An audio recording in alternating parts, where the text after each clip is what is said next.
this is an attack on Orlando, a gay nightclub. It's an attack on gays, attacks on Hispanics, attack on our country. When are we going to say enough is enough and say we are absolutely going to destroy ISIS? Right. We're going to stop the evil of radical Islam. We've got to, at some point, say, is 49 enough?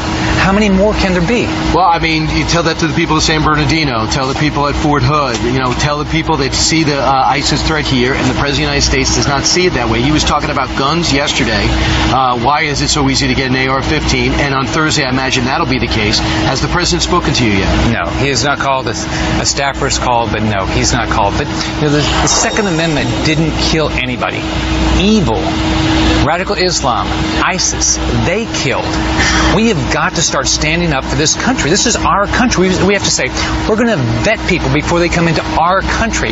If you disagree with what our country believes in, why in the living daylights are you allowed in our country? I mean, we have 49 people dead, murdered, right here. 43 people in the hospital, still going. I was at the hospital last night, still having surgeries. They're not sure they're going to live. When do we stop this? All right, that was Governor Rick Scott talking about what happened, the tragedy in Orlando, right on point, right on message. And sadly, the Florida governor has now had to point out Obama never called him. How is that even possible? Governor, our thoughts and prayers go out to the people of the Sunshine State. We love our friends in Florida, especially Orlando. It's a little scary to learn and to read that this terrorist was scoping out Disney as well. Very frightening. How are you, sir? Oh, Sean, it is, it's tough talking to these families. I cried with a mother that, told me about the last 48 hours of her son's life, every detail, and then how he bled to death in Pulse, the gay nightclub, trying to stop the shooter. And the young lady, fortunately, stayed with him while he basically lost consciousness and passed away. I talked to a dad who is grieving he lost his son, but he said, when are we going to start making sure that all local law enforcement officers have the same information that our federal agencies have? We've got, the way I look at it is, I lost Stephen Sotloff, a journalist down in Miami, beheaded by ISIS in 2014. 49 people murdered, just slaughtered here. They picked the community and slaughtered them. 43 people injured. And when are we going to say to ourselves as a country, this is absolutely the last.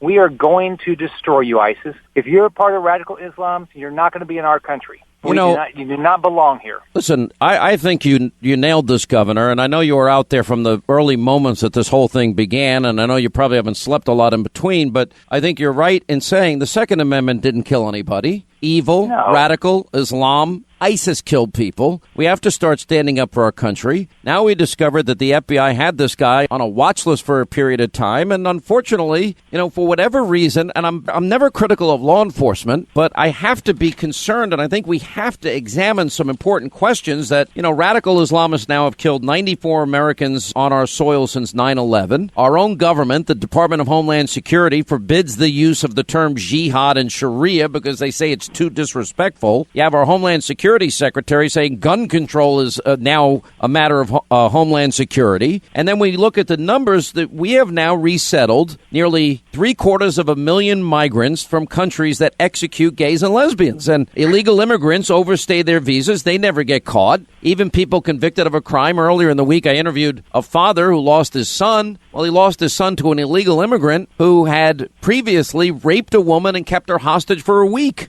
Orlando's Muslim population has grown tenfold just in the last 8 years. And I think we have to examine and ask ourselves whether or not if people grow up under a system of government that is totally and completely contradictory to our constitutional republic, do they want to come here to assimilate, or do they want to come here and do they want to advance what it is they believe to be the right form of government? In other words, not assimilate, separate, indoctrinate, and create a theocracy here in America? I think it's a fair question. Yeah, this is our country, Sean. I'm fed up. When anybody that walks, you will go around, talk to one of these family members that lost a loved one, talk to the individual that got shot. I mean, this was an absolute terror act. This is absolutely as a result of not destroying ISIS. In my mind, we have got to destroy ISIS. We've got to have, our federal government has to stand up and say, we are responsible for the safety of every person that lives in our country. First off, if you don't believe in our way of life,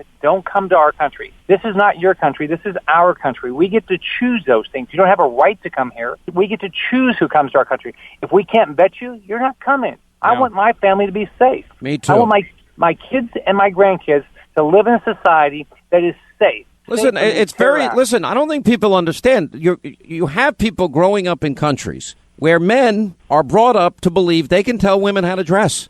They're brought up to believe they can decide if a woman goes to school or work. They decide that women can't drive. You know, it is a system that is the antithesis of that on which we have grown up under. And so I think we have every right to understand what people's intentions are before they come here. But let me ask you a more political question. Now, have you heard from Obama yet at all? I know you've heard from Donald Trump. I know George W. Bush reached out to you. Anybody else? Sure. Mayor Giuliani called. There's a variety of governors that have called. President Obama called me about an hour ago and said he was coming tomorrow. Gee, how nice of him to finally get in touch with you.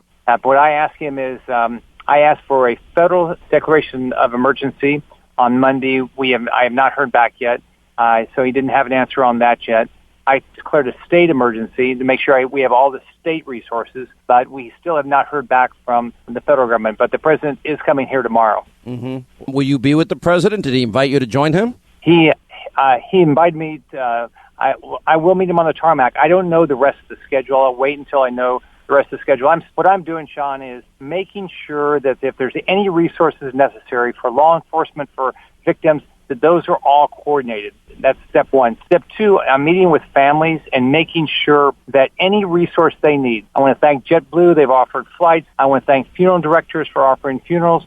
There's so many people showing up and being just absolutely gracious. So we're coordinating that. The Attorney General has, we're working with her office with victim advocates for every family. So I think that's working well. We are making sure that one of the issues, here's the issue today. I talked to some individuals today. They're worried that somebody's going to come protest their funeral. Oh my gosh! You mean that group? What's the name of that nutty Westboro Baptist Church people? Is that what they're worried about? They want to come down here and protest a funeral. I mean, leave these families alone, for crying out loud. They've suffered enough, for crying out. These people are so hateful. All right, let me ask you this. So let me just remind you, Josh Earnest earlier today was asked about the issue of whether or not the president will see you. And they said, they hope they'll see you. So you talked to the president an hour ago. And what exactly did he say on the phone? Well, first off, I told him that I would meet him at the tarmac tomorrow. Yep.